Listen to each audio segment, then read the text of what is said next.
सरकार लाई है विद्यार्थियों के लिए डिजिटल लाइब्रेरी। बच्चों के उज्जवल भविष्य के लिए बिहार सरकार है सदा अग्रसर और तैयार। कक्षा 1 से कक्षा 12 तक की सभी पाठ्य पुस्तक पूरक सामग्री एवं वीडियो अब शिक्षा विभाग बिहार सरकार द्वारा विकसित पोर्टल पर है उपलब्ध। अध्ययन सामग्री देखने के लिए BEPCLots.bihar.gov.in पर विजिट करें अथवा एंड्रॉइड मोबाइल पर गूगल प्ले स्टोर से E-Lots ऐप डाउनलोड करें।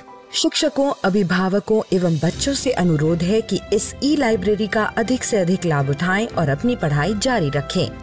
हेलो बच्चों, कैसे हैं आप? जैसा कि आपको पता है कि स्कूल बंद होने के कारण हम अपनी पढ़ाई दूरदर्शन के माध्यम से कर रहे हैं और हमारे लिए क्लास 1 एवं 2 की पढ़ाई प्रतिदिन दोपहर 3 बजे से 4 बजे तक शुरू हो चुकी है। तो हमें क्या करना है कि रोजाना समय पर अपनी पेंसिल और कॉपी के साथ मेरा दूरदर्शन मेरा विद्यालय कार्यक्रम में शामिल होना है, जहां हम नई नई चीजें सीखेंगे, वह भी मनोरंजक तरीके से। तो तैयार है ना आप सब? बच्चों, आज हम लोग सबसे पहले पढ़ेंगे बापू की पाती, जिसमें राष्ट्रपति महात्मा गांधी के जीवन प्रसंग से जुड़ी बातों को जानकर उनसे सीख लेंगे। फिर कुछ नई चीजें बनाना सीखेंगे खेल खेल में, और जानवरों और खेल के बारे में भी जानेंगे। और अंत में चलेंगे पटना का संजय गांधी जैविक उद्यान और देखेंगे जू शो। तो चलिए शुरू करते हैं आज की क्लास, थोड़ी सी मस्ती थोड़ी पढ़ाई के साथ। बापू की कहानी, जिसमें हम बात करेंगे महात्मा गांधी के जीवन के बारे में।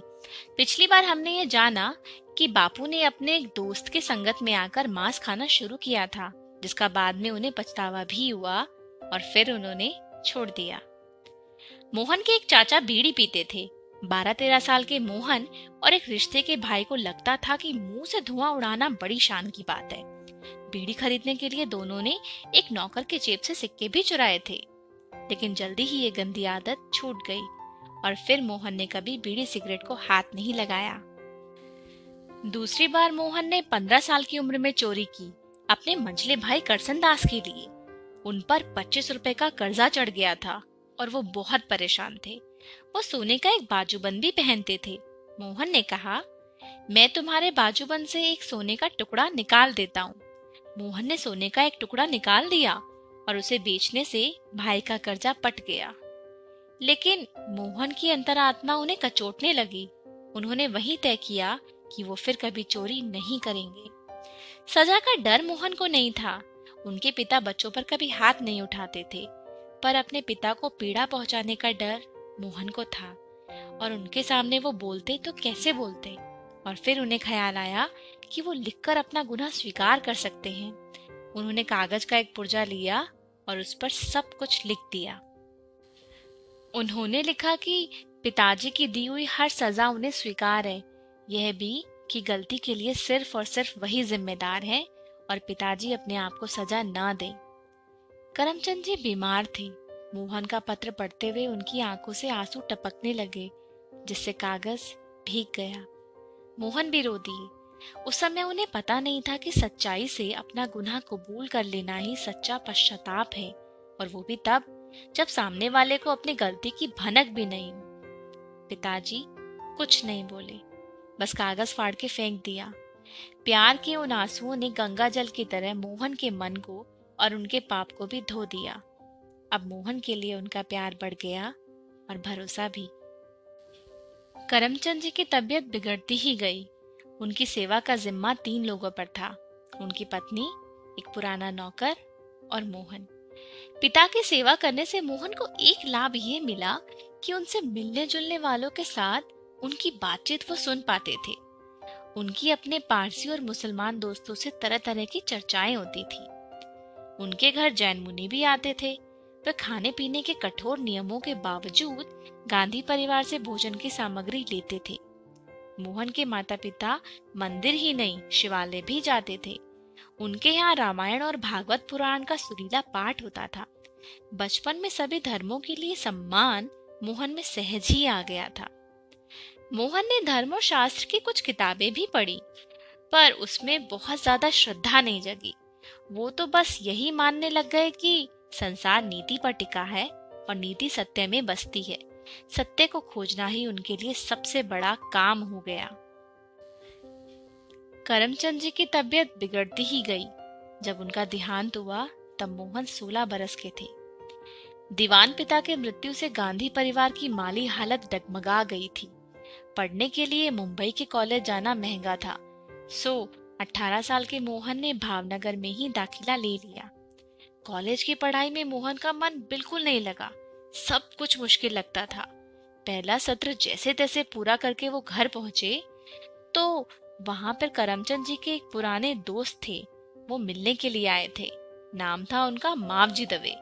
वो अपने मित्र के देहांत के बाद उनके परिवार से संबंध रखते थे। उन्होंने मोहन की माँ और बड़े भाई से कहा, आपको मोहन को विलायत भेजना चाहिए। मेरा बेटा कहता है कि वहाँ की पढ़ाई सरल है और 3 साल में ही पढ़ाई पूरी हो जाएगी, खर्चा भी ज्यादा नहीं आएगा। नए आए हुए बैरिस्टरों को देखो कैसे ठाठ से रहते हैं। वो चाहे तो उन्हें दीवानगिरी आराम से मिल सकती है। और उनकी बात मानकर मोहन विलायत में पढ़ने के लिए तैयार हो गए। आज के लिए इतना ही। अगली बार हम देखेंगे कि जब बाबू विलायत यानी कि इंग्लैंड पहुंचे तो उन्हें किन परेशानियों का सामना करना पड़ा।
रे मामा रे मामा रे मामा रे, रे मामा रे मामा रे मामा रे।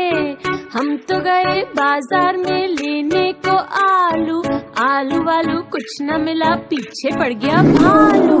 रे मामा रे मामा रे मामा रे, रे मामा रे मामा रे मामा रे। हम तो गए बाजार में लेने को अंगूर, अंगूर अंगूर कुछ न मिला, पीछे पड़ गया लंगूर। रे मामा रे मामा रे मामा रे, रे मामा रे मामा रे मामा रे। रे मामा रे मामा रे मामा रे, रे मामा रे मामा रे मामा रे। हम तो गए बाजार में लेने को आलू, आलू वालू कुछ न मिला, पीछे पड़ गया भालू। रे मामा रे मामा रे मामा रे, रे मामा रे मामा रे मामा रे। हम तो गए बाजार में लेने को अंगूर, अंगूर अंगूर कुछ न मिला, पीछे पड़ गया लंगूर। रे मामा रे मामा रे मामा रे, रे मामा रे मामा रे मामा रे।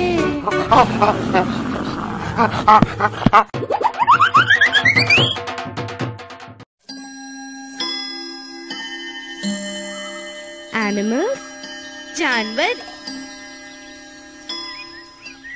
काऊ,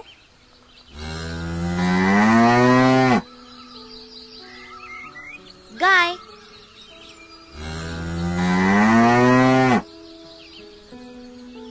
काफ,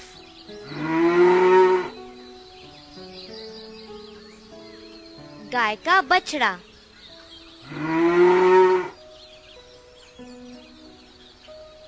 बफलो, भैंस,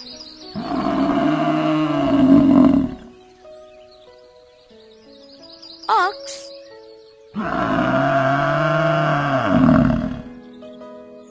बैल,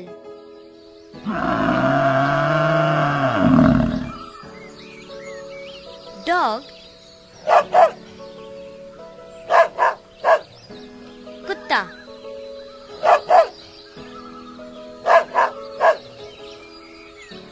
पपी, पिल्ला,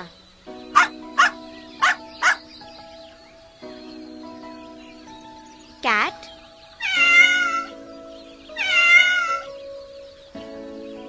बिल्ली,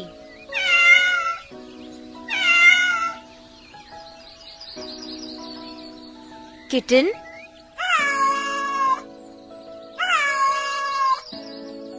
बिल्ली का बच्चा,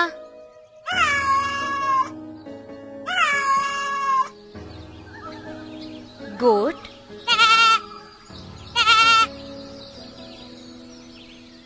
बकरी,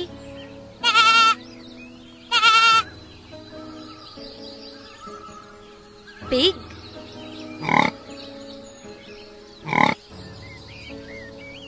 सुअर,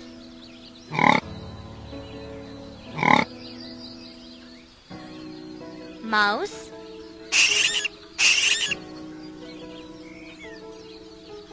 चूहिया,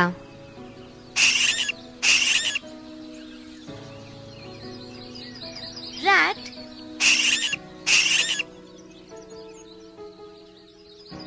चूहा,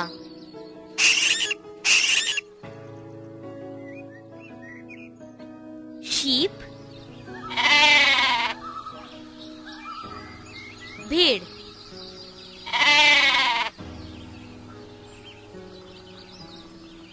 लैम्ब,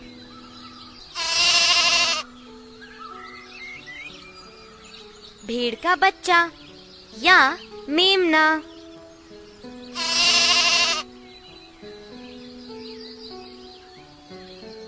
स्क्विरल, गिलहरी,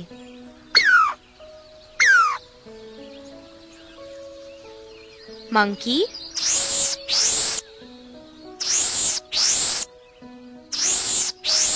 बंदर,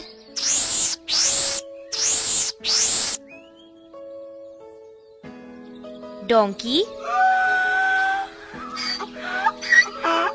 गधा, फ्रॉग,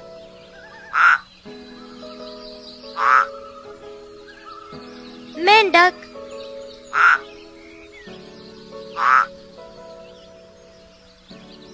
एलिफेंट, हाथी,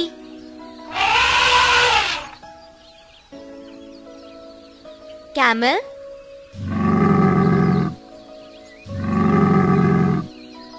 ऊंट,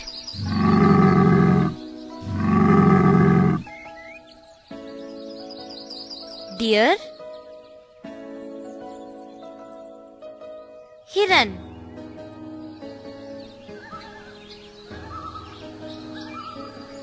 लायन,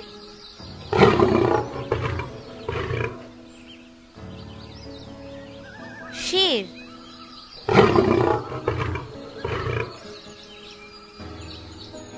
टाइगर,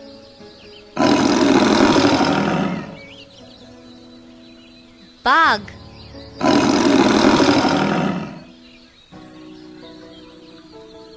वुल्फ,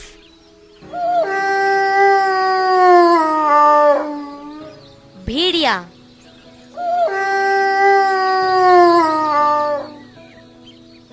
लेपर्ड,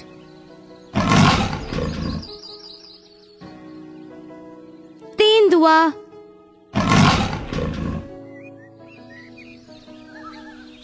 बेर,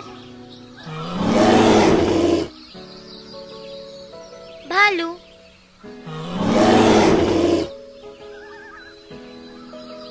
चीता,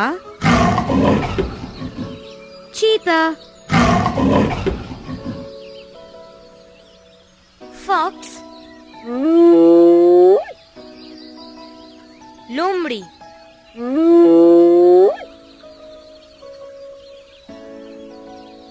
राइनोसरस, गेंडा,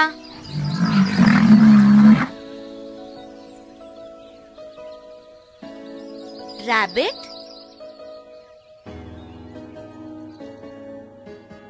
खरगोश,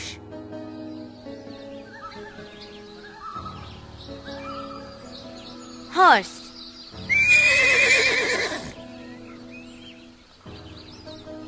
घोड़ा,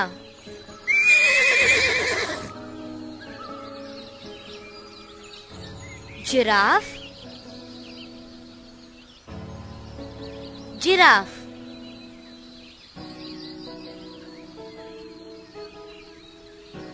हिप्पोपोटामस,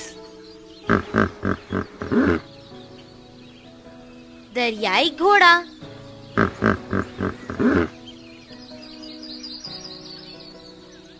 ज़ीब्रा,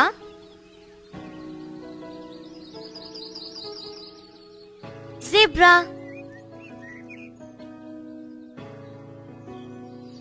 वाइल्ड बोर, जंगली सुअर,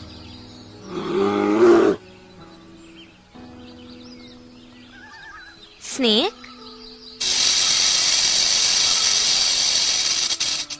सांप,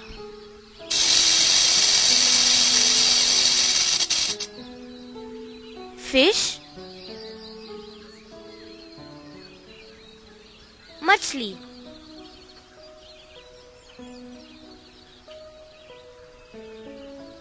टॉर्टोइस,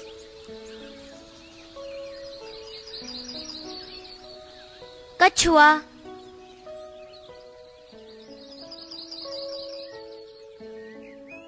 क्रोकोडाइल, मगरमच्छ,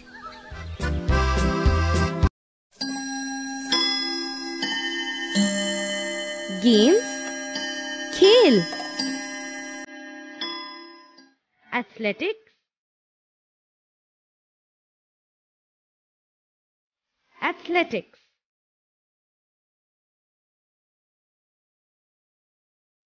ब्लाइंडफोल्ड, आंख मिचोली,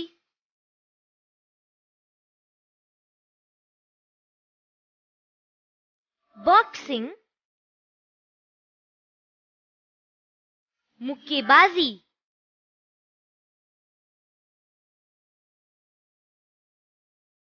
बैडमिंटन, बैडमिंटन,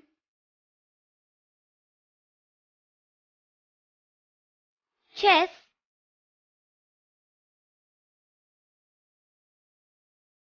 शतरंज,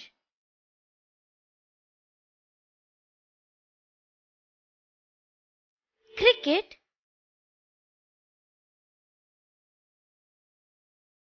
गेंद बल्ला का खेल,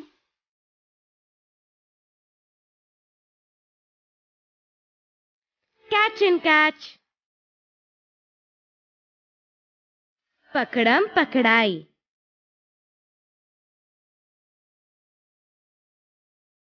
कैरम, कैरम,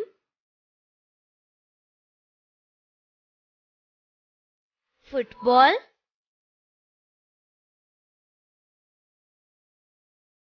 फुटबॉल,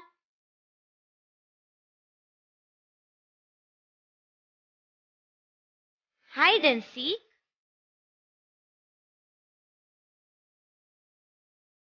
छुपन छुपाई,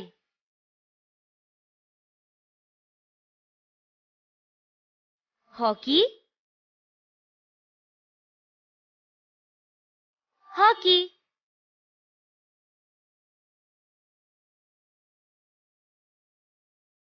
हॉपस्कॉच, स्टापू,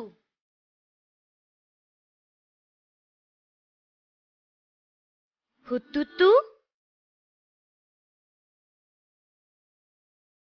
हुतुतु,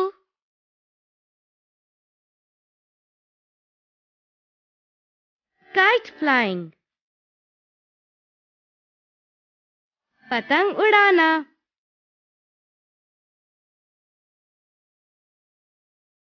कबड्डी, कबड्डी,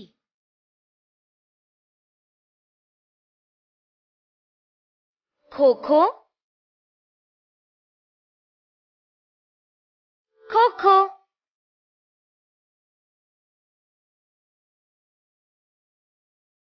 मार्बल्स गेम, कंचे खेलना,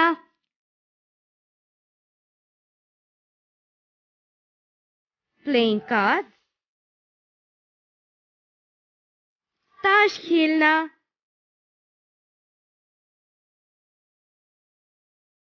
snakes and ladders,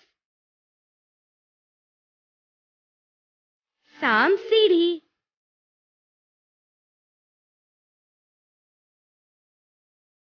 seven stones, पिट्ठू,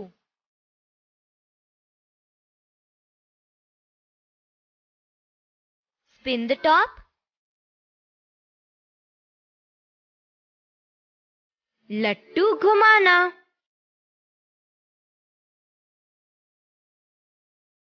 स्विमिंग, तैरना,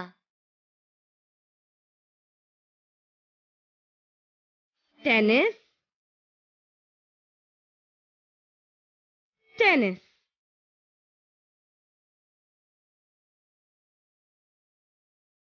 रेसलिंग,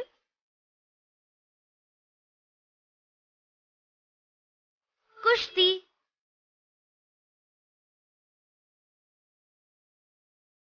वेट लिफ्टिंग, भारोत्तोलन,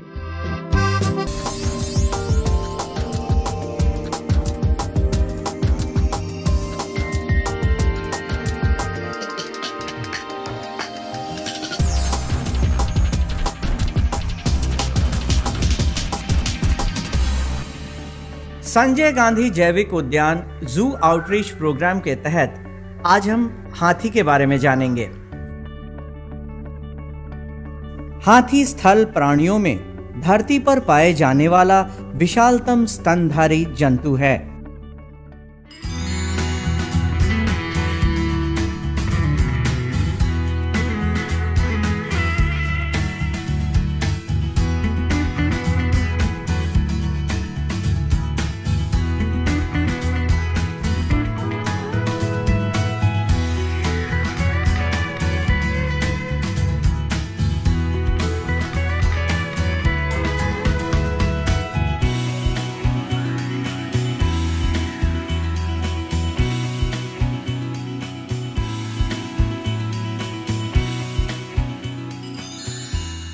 एशियाई सभ्यताओं में हाथी बुद्धिमता का प्रतीक माना जाता है। ये अपनी स्मरण शक्ति तथा बुद्धिमानी के लिए प्रसिद्ध है। आमतौर पर इनका वजन 5000 किलो तक होता है।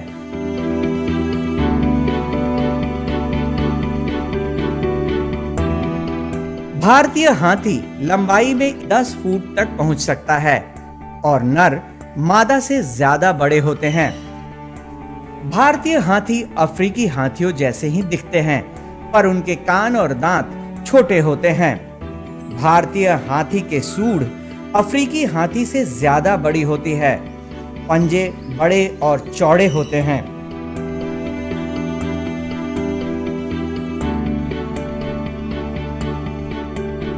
जैसा कि हम जानते हैं कि ये हाथी जो है वो बच्चे और सभी वर्ग के जो दर्शक हैं उनमें खासा लोकप्रिय होता है और ये काफ़ी फ्रेंडली होते हैं दर्शकों के लिए। पटना जू में अभी वर्तमान में 2 हथनी हैं जिनका नाम माला और लक्ष्मी है और माला की उम्र लगभग 40 साल है, लक्ष्मी की उम्र लगभग 12 साल है। दोनों फीमेल हैं। हाथियों को पानी से बहुत लगाव होता है, इसके लिए पटना जू में एक बड़ा सा पॉन्ड का भी निर्माण किया गया है जिसमें पानी भरा जाता है। इसके अतिरिक्त इनके नहाने के लिए, पीने के लिए भी अलग से पानी की व्यवस्था है। गर्मी में चूँकि इन्हें ज़्यादा गर्मी लगती है तो इसके लिए एक झरने का भी इंतज़ाम किया गया है जिससे पानी ऊपर से गिरता है। इनके पैर में, आगे के पैर में 5 नाखून होते हैं और पीछे में 4 होते हैं। इसके अतिरिक्त इनके शरीर पर बाल बहुत कम होता है, न के बराबर होता है। पटना जू के अंदर में जो एलिफेंट्स हैं इनका खाने के लिए हम मेनली जो डाल पत्ते हैं अलग अलग तरह के, इसके अतिरिक्त गन्ना, केले का थम इत्यादि इन्हें दिया जाता है जो इन्हें काफ़ी पसंद है। इसके अतिरिक्त जो फ्रूट्स होते हैं, सीजनल फ्रूट्स होते हैं, वो भी इन्हें दिए जाते हैं। प्रतिदिन लगभग 150 kg एक एलिफेंट को खाना दिया जाता है।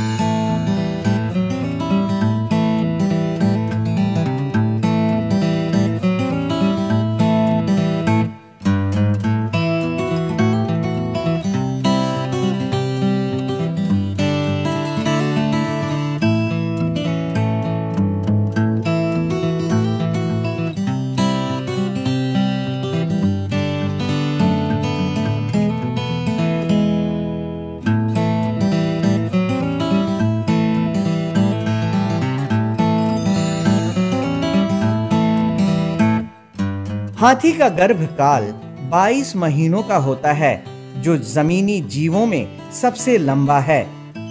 जन्म के समय हाथी का बच्चा करीब 104 किलो का होता है। ये सामान्यतः 70 वर्ष तक जीवित रहते हैं। एक हाथी की त्वचा 3 सेंटीमीटर तक मोटी होती है। हाथी दांत हाथी के जीवन काल में निरंतर बढ़ते रहते हैं। एक वयस्क नर के हाथी दांत लगभग 1 वर्ष में 18 सेंटीमीटर की दर से बढ़ते रहते हैं। हाथी के पैरों की बनावट मोटे स्तंभों या खंभों के समान होती है। हाथी को अपनी सीधी टांगों और बड़े गद्देदार पैरों की वजह से खड़े रहने में मांसपेशियों से कम शक्ति की आवश्यकता होती है। इसी कारण हाथी बिना थके बहुत लंबे समय तक खड़े रह सकते हैं। भारतीय हाथी झाड़ीदार जंगलों के पास रहते हैं, पर इनकी निवास अन्य जगहों पर भी हो सकती है। ये स्वभाव से खानाबदोश होते हैं और एक स्थान पर कुछ दिनों से ज्यादा नहीं रहते हैं। ये जंगलों में रहते हैं, पर खुले स्थान और घास वाली जगहों पर जाना पसंद करते हैं।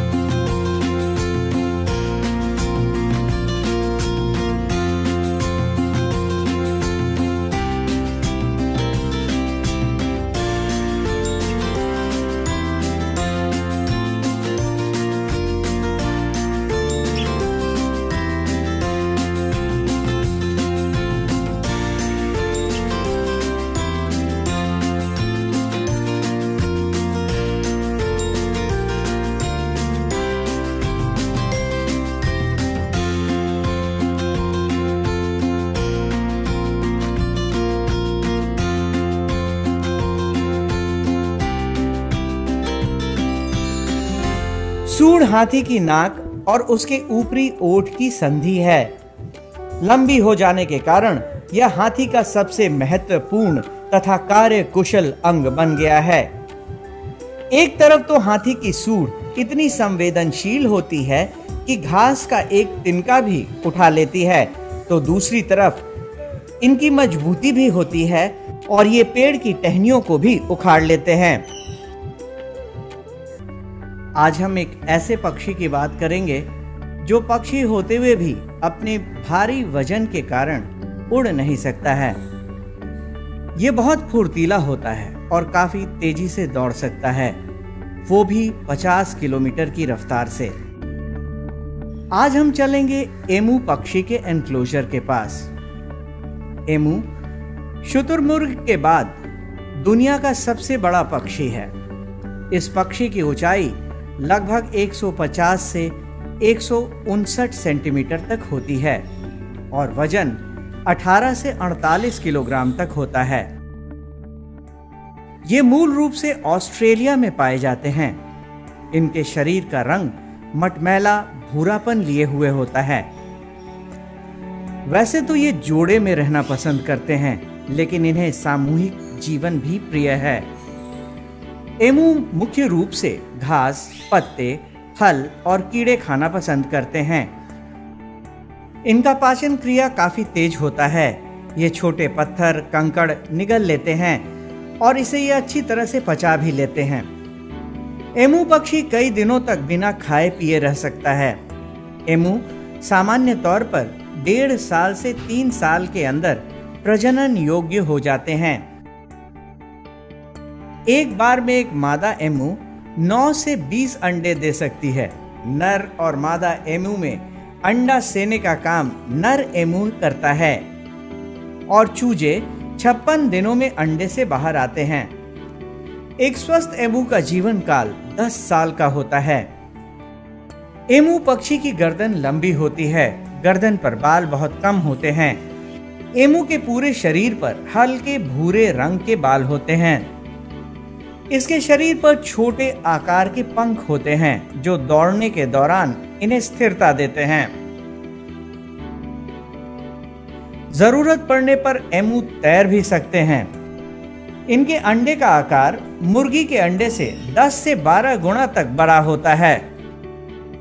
इनके पैर काफ़ी मजबूत होते हैं और जो इनके पंख हैं वो फ्लाइटलेस है, लेकिन ये अपने प्रोटेक्शन में और उसे फैला करके दूसरे में एग्रेसिव बिहेवियर के लिए इसका यूज करते हैं।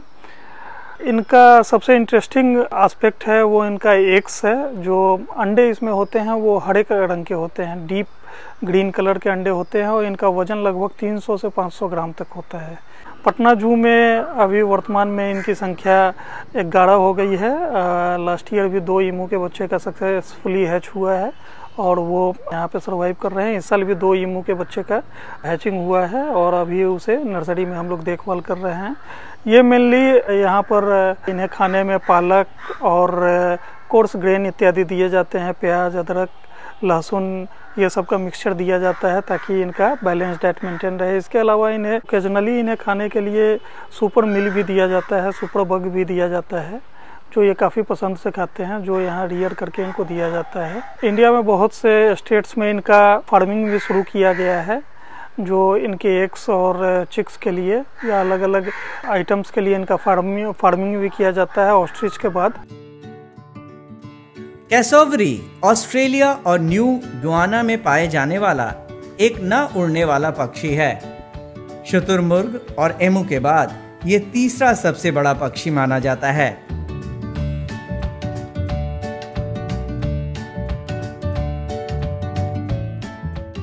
वैसे तो कैसोवरी सर्वभक्षी पक्षी होता है, परंतु ये अधिकतर फल, फूल और अन्य शाकाहारी आहार जैसे पौधों के तने, घास फूस आदि ही खाते हैं।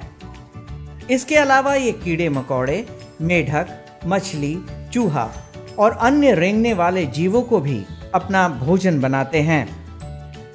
कैसोवरी घने जंगल में भी 50 किलोमीटर प्रति घंटे के रफ्तार से दौड़ सकते हैं और 1.5 मीटर की ऊंचाई तक कूद सकते हैं।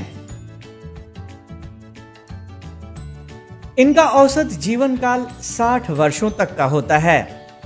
ये 4 साल में प्रजनन योग्य हो जाते हैं और एक बार में 3 से 8 अंडे देते हैं। कैसोवरी की खास बात यह है कि ये भले ही उड़ नहीं पाते हैं मगर बहुत आसानी से तैर सकते हैं। खूबसूरती ही इसकी बहुत सारी चीज़ बयां करती है। ये अनेक रंगों में मिलता है, नीला, लाल ये है। और संजय गांधी जैविक उद्यान के ये केज में सिंगल एकमात्र है प्रजाति। इसके गर्दन के पीछे और गर्दन पे एक विशेष प्रकार की हड्डी की संरचना होती है जिसे कास्क कहा जाता है।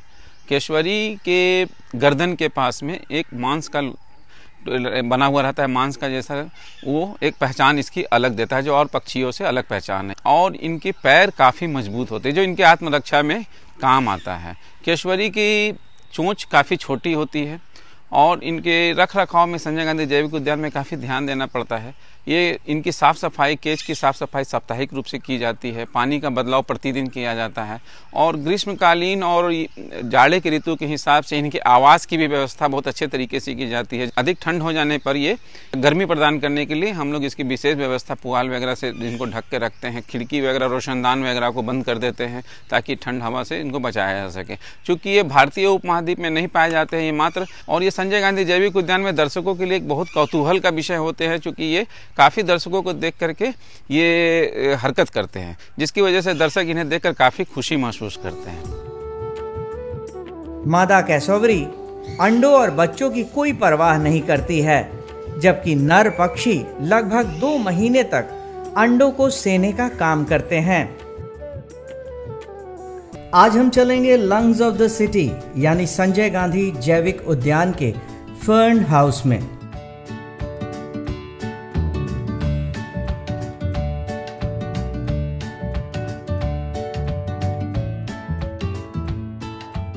फर्न को जड़, तना, पत्ती 3 भागों में बांटा जा सकता है। ये बीजाणु धानियों से बीजाणु उत्पन्न करता है। इसी से नए पौधों की उत्पत्ति होती है। वे बीजाणु धानियां पत्तियों में पाई जाती हैं जो ध्यान पूर्वक देखने पर दिखाई देती हैं।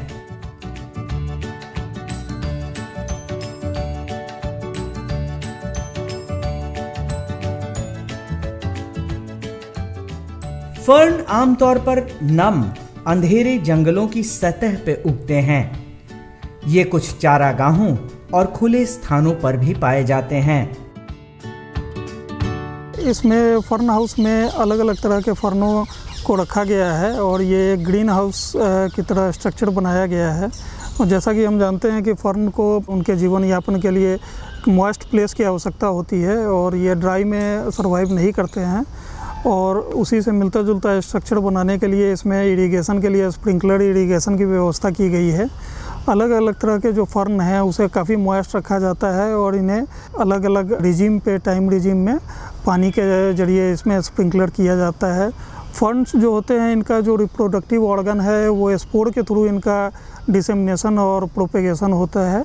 तो यहाँ पे जो भी फर्न है उसके प्रोपेग्यूल्स होते हैं, स्पोर्स होते हैं, उसके थ्रू जो रीजनरेशन आते हैं तो हम लोग उसको प्रोपेगेट करके अलग में फिर नए नए प्लांट्स इसमें पॉट्स में लगाते हैं।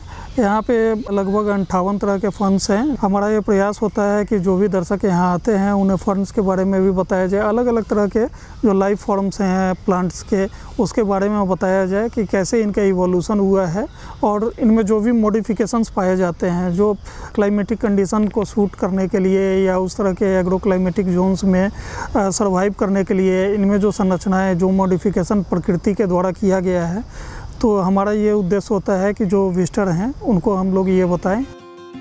ये पौधे अधिकतर शाकीय होते हैं, कभी कभी लताएं और वृक्ष रूप में भी पाए जाते हैं। वृक्षीय फर्न के तने सीधे और शाखा रहित होते हैं। इनकी चोटियों पर तार जैसी पत्तियां होती हैं। आपको बताते चले कि फर्न ऐसे पौधे को कहा जाता है जिसमें फूल नहीं होते हैं। अतीत में फर्न को अन्य बीजाणु असर वाले संवहनी पौधे वैस्कुलर प्लांट्स के साथ शिथिल किया गया था, जिसे अक्सर फर्न अलायंस या फर्न सहयोगी कहा जाता है।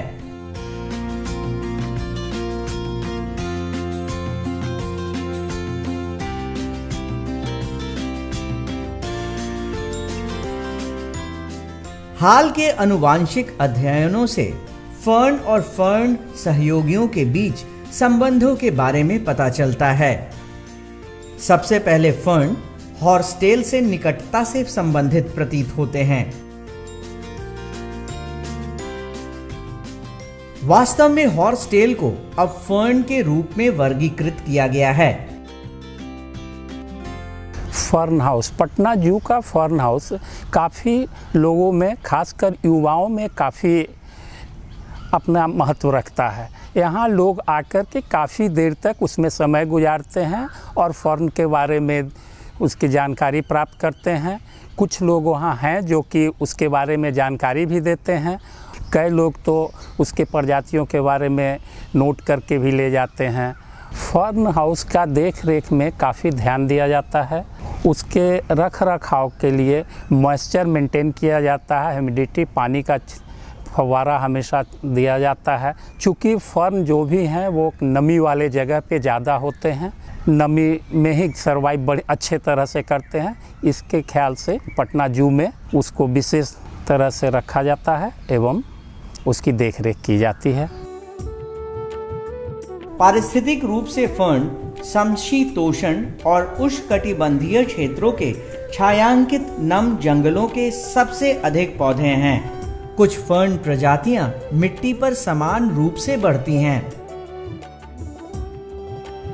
संवहनी पौधे वास्कुलर प्लांट्स, जिसे ट्रेकोफाइटस के रूप में भी जाना जाता है, पौधों का एक बड़ा समूह बनाते हैं जिन्हें भूमि के पौधों के रूप में परिभाषित किया गया है, जिसमें लिंगिफाइड टिश्यू होते हैं। संवहनी पौधों में क्लबमास, हॉर्सटेल, फर्नेरू, जिम्नोस्पर्म और एंजियोस्पर्म शामिल हैं। संजय गांधी जैविक उद्यान के फर्न हाउस में फर्न्स के अलावा कुछ छांव में रहने वाले अन्य सजावटी पौधों को भी रखा गया है। ये पौधे देखने में बेहद सुंदर होते हैं और यहाँ आने वाले दर्शकों के बीच बेहद लोकप्रिय हैं। आज के लिए बस इतना ही। कल फिर मिलेंगे जू शो के एक और कड़ी के साथ। तब तक के लिए नमस्कार।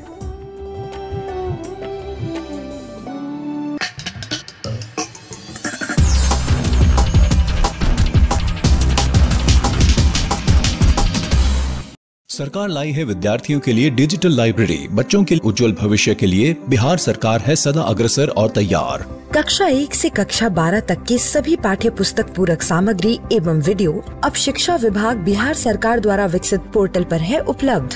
अध्ययन सामग्री देखने के लिए BEPCLOTS.bihar.gov.in पर विजिट करें अथवा एंड्रॉइड मोबाइल पर गूगल प्ले स्टोर से E-LOTS ऐप डाउनलोड करें। शिक्षकों, अभिभावकों एवं बच्चों से अनुरोध है कि इस ई-लाइब्रेरी का अधिक से अधिक लाभ उठाएं और अपनी पढ़ाई जारी रखें। आशा करती हूँ बच्चों आज आपको बहुत मजा आया होगा और आपने इल्मों से बहुत कुछ सीखा भी होगा। तो मिलते हैं अगले एपिसोड में।